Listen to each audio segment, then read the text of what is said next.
स्वागत है आप सभी का हमारे राज कहानी चैनल पर।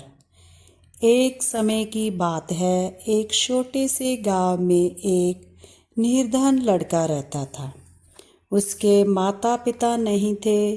गांव में उसके पास कोई भी कमाई का साधन नहीं था, परंतु वह बहुत बुद्धिमान था। अपने पिता से उसने काम की कई बातें सीखी थी। एक दिन उसके दिमाग में आया कि क्यों ना वह शहर जाकर कोई काम धंधा करे, और फिर उसने शहर जाने की ठान ली। शहर जाकर उसने एक सस्ती सी दुकान किराए पर ले ली और दुकान के बाहर एक बोर्ड लगा दिया जिस पर लिखा था, बुद्धि का सौदागर, यहाँ बुद्धि बिकती है। लड़के की दुकान के आसपास फल, सब्जियां, कपड़े, जेवर और रोज़ बिकने वाली कई चीज़ों की दुकानें थीं। सारे दुकानदार उस लड़के की खिल्ली उड़ाते, भाई यह दुकान तो बड़े गजब की है, अब तो अकल भी बिकाऊ हो गई है। लड़का उनकी बातों की कोई भी परवाह ना करता। वह दिन भर आते जाते ग्राहकों को आवाज़ लगाता रहता, आओ आओ बुद्धि ले जाओ, एकदम सस्ती और उपयोगी, एकदम सही दाम, आओ सब ले जाओ। लेकिन बहुत दिनों तक बुद्धि के सौदागर की दुकान पर कोई भी ग्राहक नहीं आया। एक दिन उसने दुकान बंद करने का निश्चय कर लिया। तभी एक धनी सेठ का मूर्ख लड़का उसकी दुकान की ओर से गुजरा।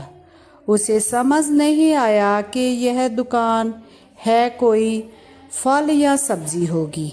मेरे पिता मुझे हमेशा निर्बुद्ध और मूर्ख कहते हैं, क्यों ना थोड़ी बुद्धि खरीद लो। यह सोचकर उसने सौदागर लड़के से कहा, एक सेर बुद्धि के कितने पैसे लेंगे? लड़के ने उत्तर दिया, मैं बुद्धि तोलकर नहीं, उसकी किस्म के हिसाब से बेचता हूँ। मेरे पास तरह तरह की बुद्धि है, सबका दाम अलग अलग है। आपको कैसी बुद्धि चाहिए? तो ठीक है, एक कागज़ में जिस तरह की बुद्धि आए दे दो, सेठ का लड़का लापरवाही से बोला। सौदागर लड़के ने कागज़ की एक पर्ची निकालकर सेठ के बेटे को दे दी। उसे पर्ची पर लिखा था, जब दो लोग झगड़ रहे हो तो वहाँ खड़े होकर उन्हें देखना, बुद्धिमानी नहीं है। सेठ का बेटा खुशी खुशी घर पहुँचा और अपने पिता को कागज़ की पर्ची देखते हुए बोला, देखिए पिताजी, मैं एक पैसे में अकल खरीद लाया हूँ। सेठ ने पर्ची पढ़ी और बोले, मूर्ख, एक पैसे में यह क्या खरीद लाया है? यह बात तो सभी जानते हैं, तुमने मेरा एक पैसा बर्बाद कर दिया।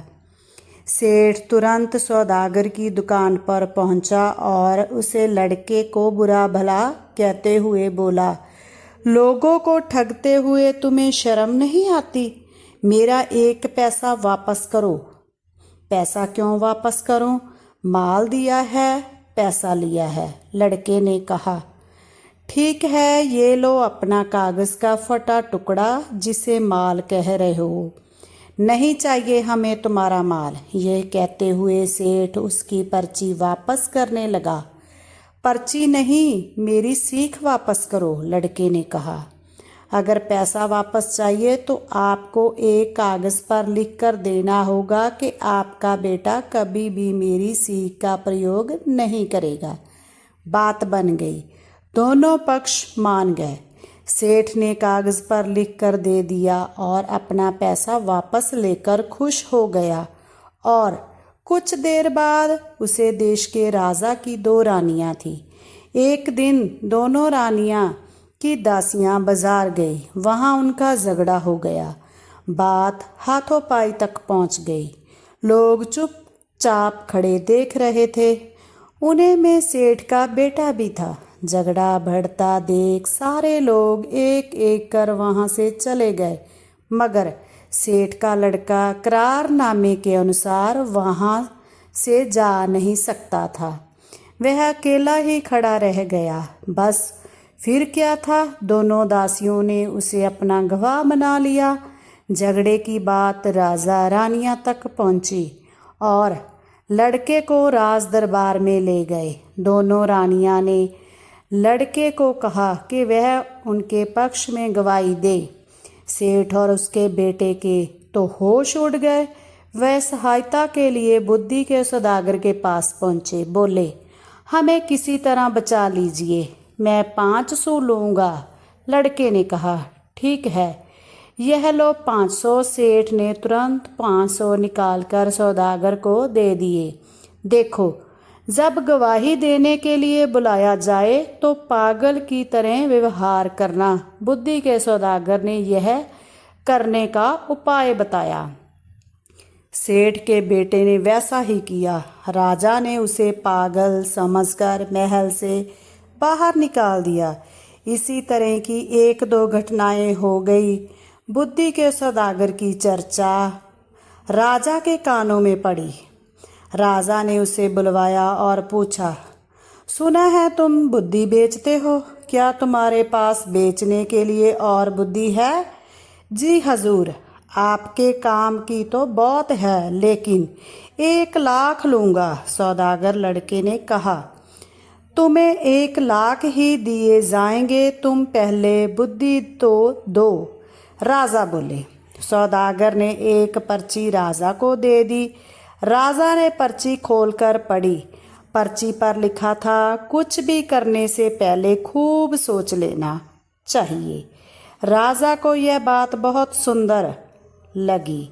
उन्होंने अपने तकिया पर, पर्दों पर, अपने कक्ष की दीवारों पर, अपने बर्तनों पर सभी तरह यह लिखवा दिया कि जिससे वह खूब बहुमूल्य बात को कभी ना भूले और ना ही कोई और भूल सके।